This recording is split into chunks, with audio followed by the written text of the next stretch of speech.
নামনি অসমৰ ধুবুৰী জিলাৰ অন্যতম এখন চিলাৰায় মহাবিদ্যালয় আজিৰ পৰা আৰম্ভ হৈ গোলোকগঞ্জ চিলাৰায় মহাবিদ্যালয়ৰ ছাত্ৰ একতা সভাৰ নিৰ্বাচনৰ প্ৰস্তুতি। আসুৰ মনোনীত প্ৰাৰ্থী সাধাৰণ সম্পাদক হিচাপে মানৱজ্যোতি দাস, লগতে সহ সম্পাদক মানৱজ্যোতি ৰায়, আলোচনী বিভাগৰ সম্পাদক শিৱম দেৱনাথ, সংগীত আৰু নাট্য কুমাৰ কলা বিভাগৰ সম্পাদক বিউতি ৰায়, তৰ্ক আৰু সাংস্কৃতিক সম্পাদক ৰোহিত দত্ত আৰু ছাত্ৰী জিৰণি চৰাৰ সম্পাদক তনুশ্ৰী ৰায় প্ৰাৰ্থীয়ে অংশগ্ৰহণ কৰে। বিশ্ব মহাবীৰ চিলাৰায়ক মাল্য অৰ্পণ আৰু লগতে শ্বহীদক বন্তি জ্বলাই মাল্য অৰ্পণ কৰে আৰু কলেজ প্ৰতিষ্ঠাপক স্বৰ্গীয় ভূপেন চন্দ্ৰ প্ৰধানীদেৱক মাল্য অৰ্পণ কৰে। উপস্থিত থাকে গোলোকগঞ্জ আঞ্চলিক ছাত্ৰ সন্থাৰ উপসভাপতি অমিত দত্ত আৰু লগতে সহ সম্পাদক দীপক ৰায়। উপস্থিত থাকে বহুত কাৰ্যকৰ্তা। আগন্তুক 2022 পৰা 2023 চিলাৰায় মহাবিদ্যালয়ৰ ছাত্ৰ একতা সভাৰ সাধাৰণ নিৰ্বাচন অহা 7 ফেব্ৰুৱাৰীত অনুষ্ঠিত কৰা হ'ব বুলি জনায়। এইবেলি 3 বছৰ পিছত নিৰ্বাচন অনুষ্ঠিত হয়, সেয়েহে ছাত্ৰ ছাত্ৰীসকলক অতি আনন্দিত। আসুৰ প্ৰাৰ্থীসকলে সমূহ চিলাৰায় মহাবিদ্যালয়ৰ ছাত্ৰ ছাত্ৰীসকলক অনুৰোধ জনায় আপোনালোকে বহু মূল্যৱান ভোট দি জয়যুক্ত কৰিব বুলি আশা ৰাখিলোঁ। প্ৰতাপগঞ্জৰ পৰা আশ্ৰাফুল আলমৰ ৰিপৰ্ট, এনি ফ'ৰ্থ পিলাৰ। মই চিলাৰায় মহাবিদ্যালয় ছাত্ৰ একতা সভাৰ নিৰ্বাচনত অসম আৰু সুকুমাৰ কলা বিভাগত মই বিচাৰোঁ যে পঢ়া শুনাৰ লগে লগে আমি নাচ গান এইটোকো আগবঢ়াই লৈ যাব লাগে।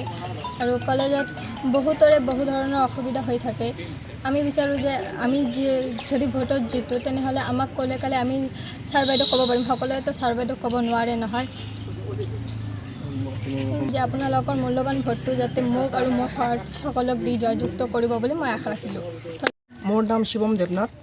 মই অহা 2022-23 বৰ্ষৰ চিলাৰায় মহাবিদ্যালয়ৰ ছাত্ৰ একতা নিৰ্বাচনৰ আসুৰ তৰফৰ পৰা মই আলোচনী বিভাগৰ সম্পাদক হিচাপে থিয় দিছোঁ।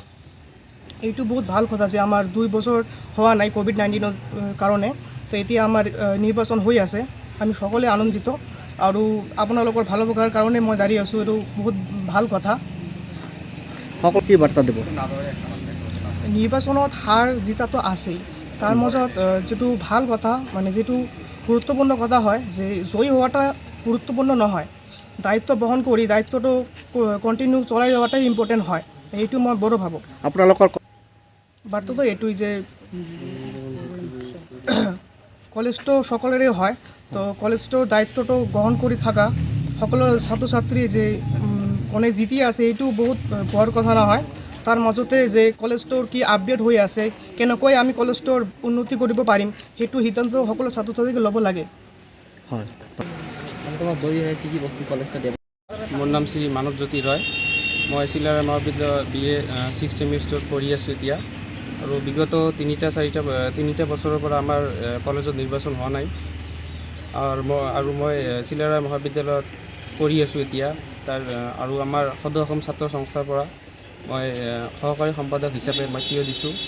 আৰু সকলোকে মই এইখিনি আহ্বান জনাওঁ যে মোৰ লগতে আৰু সকলো প্ৰাৰ্থীৰ লগতে সকলোকে আমাৰ সকলোৱে ভোটটো দি জয়যুক্ত কৰক।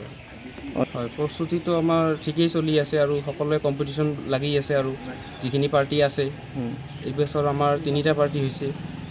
আমাৰ সদৌ অসম ছাত্ৰ সংস্থাৰ পৰা আমাৰ যিখিনি কৰিবলগীয়া কাৰ্যসূচী আছে আমি কৰিমেই, বাকীখিনি পিছৰ কথা আৰু।